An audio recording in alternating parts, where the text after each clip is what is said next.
Assalamualaikum warahmatullahi wabarakatuh. Nama saya Erika Novianus Nusantari. Saya ingin mempresentasikan terkait dua materi, yaitu lingkungan kerja dan kedisiplinan. Materi yang pertama yaitu lingkungan kerja.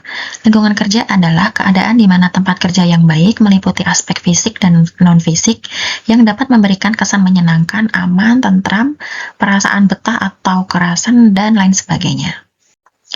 Untuk faktor-faktor lingkungan kerja sendiri yaitu terdiri dari dua hal, yaitu fisik dan non-fisik. Untuk fisik sendiri yaitu terkait pencahayaannya, kebersihannya, suhu udara, ventilasi, tata ruang interior kantor, fasilitas kerja, tingkat kebisingannya, dan keamanan kerjanya. Sedangkan untuk non-fisik sendiri itu seperti hubungan antara atasan dan bawahan, hubungan antar rekan kerja, kerja sama tim, kemudian komunikasi dalam organisasi, budaya organisasinya, kemudian kepemimpinannya atau atasannya, kemudian ada dukungan organisasi dan iklim organisasi. Oke, selanjutnya yaitu suasana kerja. Suasana kerja adalah kondisi psikologis dan sosial yang dirasakan pegawai selama bekerja sebagai hasil dari interaksi antara lingkungan kerja fisik, lingkungan kerja non-fisik, serta budaya organisasi. Prestasi kerja merupakan hasil kerja yang dicapai oleh seorang pegawai dalam melaksanakan tugas dan tanggung jawabnya sesuai dengan standar yang telah ditetapkan organisasi. Nah, hubungan lingkungan kerja dengan prestasi kerja yaitu lingkungan kerja yang baik dari aspek fisik maupun non-fisik akan membentuk suasana kerja yang nyaman, aman, harmonis, dan mendukung.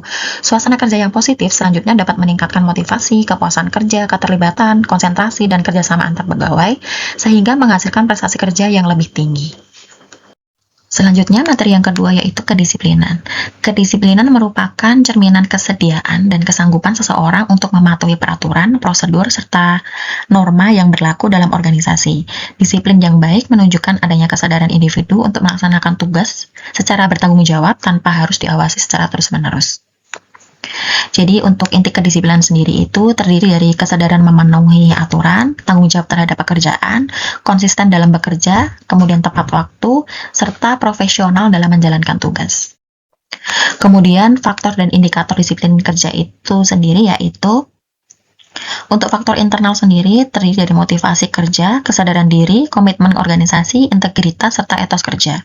Sedangkan faktor yang dari eksternal itu seperti kepemimpinan, lingkungan kerja, suasana kerja, budaya organisasi, sistem penghargaan atau reward, sistem sanksi atau punishment, serta pengawasannya.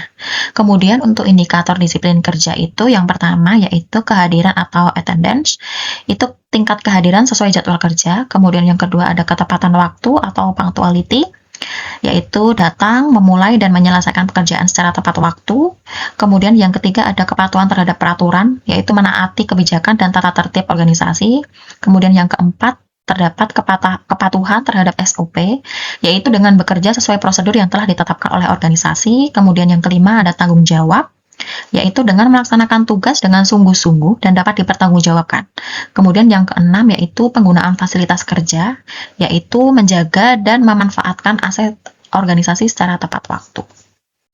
Selanjutnya yaitu usaha menegakkan disiplin kerja.